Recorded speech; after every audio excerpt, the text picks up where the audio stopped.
Welcome to the Smarter Soccer Podcast. In this episode, we discuss how soccer players can handle blowouts.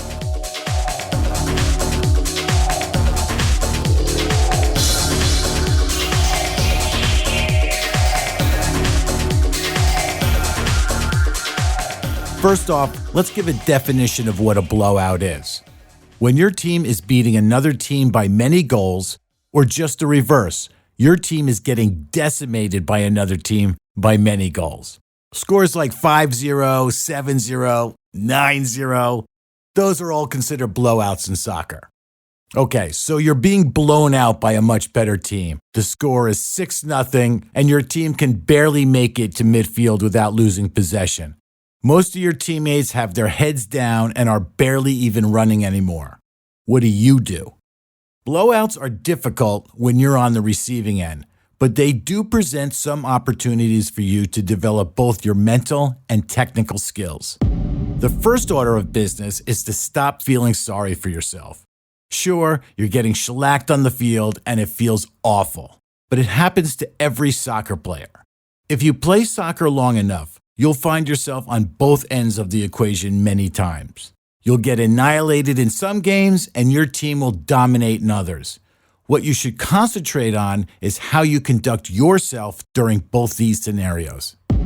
The game inside the game. If you're getting decimated by a superior team, you need to stop feeling despair and figure out how you can increase your impact, no matter how small. Is the opposing midfielder dribbling by you every single time? If yes, think about how you can stop that from happening. Can I contain her so she can't simply fake me out every time? Can I also cut off a passing lane while I contain her to limit her options? If you notice that your new actions are forcing her to pass instead of dribbling right by you, it's a win. You can even start keeping your own score. Every time she passes, it's a point for you. Every time she beats you, it's a point for her.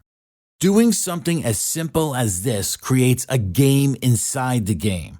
The scoreboard may say 7-0, but you're 3-1 in your own game.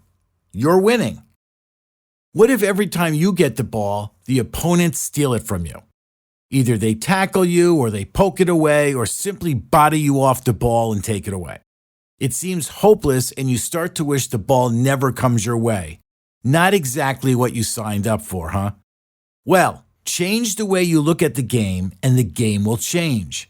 First thing you can do is change your mindset. Stay positive and create your own game inside the game.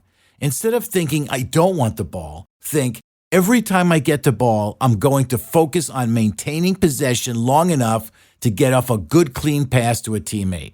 Every time I get off a pass, that's a point for me. Every time the other team takes the ball away, it's a point for them.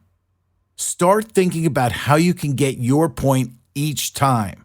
Since the other team is pouncing on me as soon as I get the ball, I need to know where I'm going to pass to before it comes to me. So I need to have awareness. Now, awareness is something we've discussed over and over and over again in our other podcasts. So if you're not familiar with awareness, go back now and listen to it because it is the foundation of game intelligence. Let me continue. I need to know where my teammates are and who's open. I probably need to play one touch too since I'll have no time to control it and look up.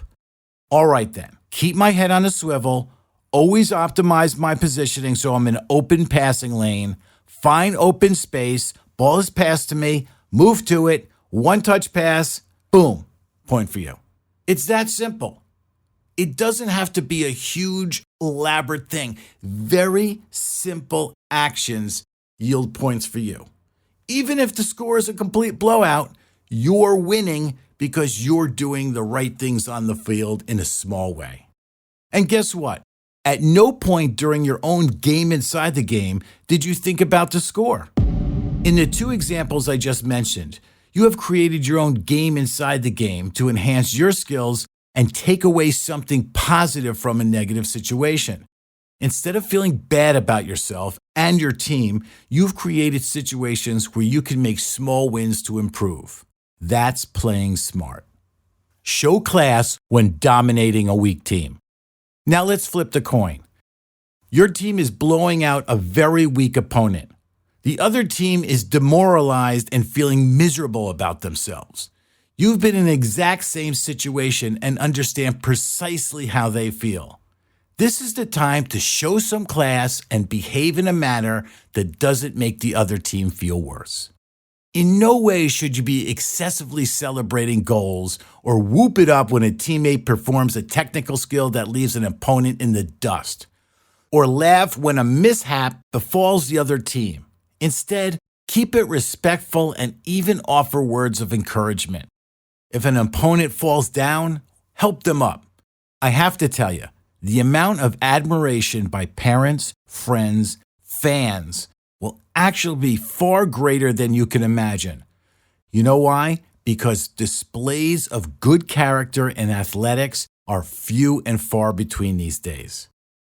How many times you see somebody on an athletic field do the right thing, conduct themselves in a matter of respect? It's almost too rare, and it's a shame. In addition, blowing out an opponent offers you unique opportunities to play the game inside the game. If you're a defender, practice playing out of the back with quick, accurate passes. Or if you're reluctant to do this in competitive matches, try bombing up and go on the attack like a wingback. Just remember to recognize the moment your team loses possession so you can retreat back to your position. Midfielders and forwards can see how many consecutive passes they can achieve to practice possession and patience. Oftentimes in games with wide margins, your coach will sub in second and third string players. When one of these players comes into the game, let's call her Sarah, get with your teammates and quietly say, "Only Sarah can score." This achieves two goals. First, it allows one of your teammates to get some meaningful opportunities to have some success on the field. Second, since Sarah's skill level is below the starters, it reduces the chance of her actually scoring and the other team making some good defensive stops. That's a win for both teams. Lift up your teammates. In cases where your team is getting trounced by another team, you have the opportunity to be a leader. It's a lot easier to be a leader when your team is dominating, but when you're getting a decisive beatdown, your leadership skills will stand out to your teammates and coaches. When times are tough on the field, some players will often opt to be negative towards their teammates. Everyone is already feeling bad. Do you think piling on more negativity is going to help anything? Never. So be the light. Lift your teammates up by offering encouragement and positive reinforcement after good gameplay. Most likely, you're not going to come back from a 9-0 deficit. But your actions will not only impress the fans watching from the sidelines, it will make a significant impact on your coach. Why? Coaches want players on the field who lift up their teammates and are a positive influence. They don't want soccer players who stop working, are overly negative, and bring everyone down, no matter how good they are. Positive soccer players who elevate their teammates always get more minutes in a game. Smart, classy, and a positive influence. You certainly can win, even when you're getting blown out.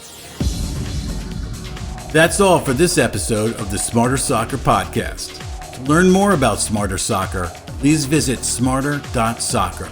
While you're browsing our Soccer Hacks blog or downloading our free resources, make sure you sign up for our newsletter and follow us on Twitter or Instagram at @smarter_soccer for both platforms. If you have any comments, feedback, or suggestions for a future episode, please drop us an email, comments@smarter.soccer. Thanks for listening. We'll see you next time.